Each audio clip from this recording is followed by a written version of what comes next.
You can't love your country only when you win. Those words coming from U.S. President Joe Biden today as Donald Trump prepares to move back into the White House. Our Washington correspondent Julia Benbrook attended Biden's speech today. And Julia, what were the key takeaways? Well, when President Joe Biden spoke in the Rose Garden this afternoon, he reflected on the struggle for the soul of America. That was the central premise of his 2020 campaign. He delivered a message of unity while also calling on his supporters to remain engaged. This as Democrats are questioning where they went wrong and how to move forward. President Joe Biden speaking publicly for the first time since the country voted to send Donald Trump back to the White House. Campaigns are contests of competing visions. The country chooses one or the other. We accept the choice the country made.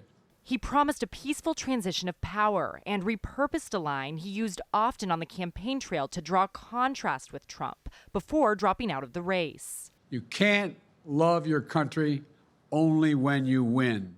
Biden emphasized the integrity of the American electoral system, something Trump repeatedly questioned in the aftermath of the 2020 election, spreading false claims about voter fraud and launching a series of legal challenges in swing states. It is honest, it is fair, and it is transparent.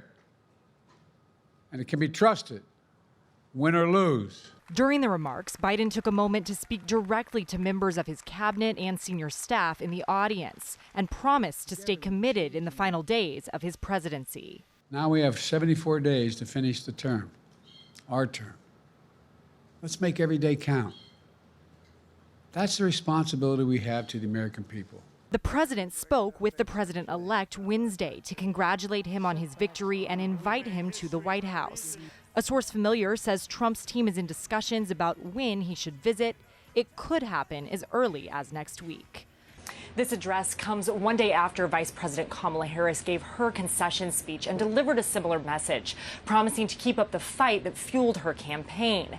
Harris, of course, ran an accelerated campaign after Biden's decision to drop out of the race. Biden praised his vice president for stepping up to lead the Democratic ticket under extraordinary circumstances. Cynthia? Now, Julia, you mentioned that the Democrats are questioning where they went wrong and how to move forward. Those are tough conversations. What are they looking like? Well, the blame game in the Democratic Party has already started. And while aides and allies of the president are eager to tout Biden's accomplishments, there are plenty in the party that are looking back at his decision to run in the first place and questioning whether he should have sought another term, because he originally planned to be a transition candidate. And if he had done that, Democrats would have been able to let the primary process play out and find their strongest candidate, whether that's Harris or another rising star. And then that person would have had a lot more time to make their case to voters.